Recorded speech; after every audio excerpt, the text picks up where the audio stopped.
This is 4X's.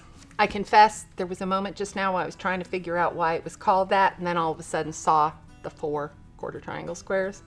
I'm a little slow some mornings. This is a fun block. It's a variation, obviously, of an Ohio star. You're going to cut 2 background squares, or excuse me, 1 background square, 2 yellow squares, and 1 accent. You're going to cut those twice in the diagonal to make 4 triangles from each, and you're going to piece them according to the diagram to make sure that you're always winding up with the same pieces on the same side. Yes, you can piece this as half triangle squares, cut them apart, flip them back together, but for accuracy, especially when you're piecing to size, more often than not, you're probably going to wind up with a little bit better accuracy if you're piecing them as triangles. It also lets you switch things around and play with it a little bit.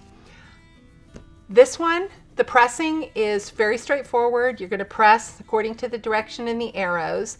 The one thing I am going to show you, it's something that I've just always done kind of, I don't know where I started doing it, but I do it as a habit, is I always pop the seam in any place where I can.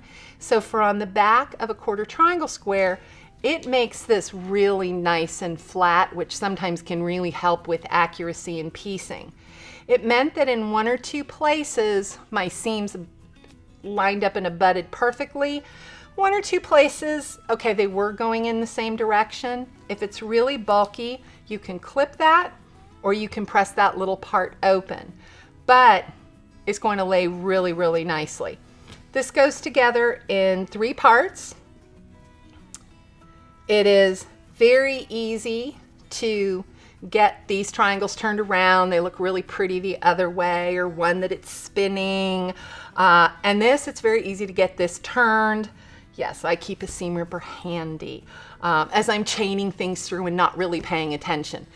I blame it on Netflix. 4X's. That's the block.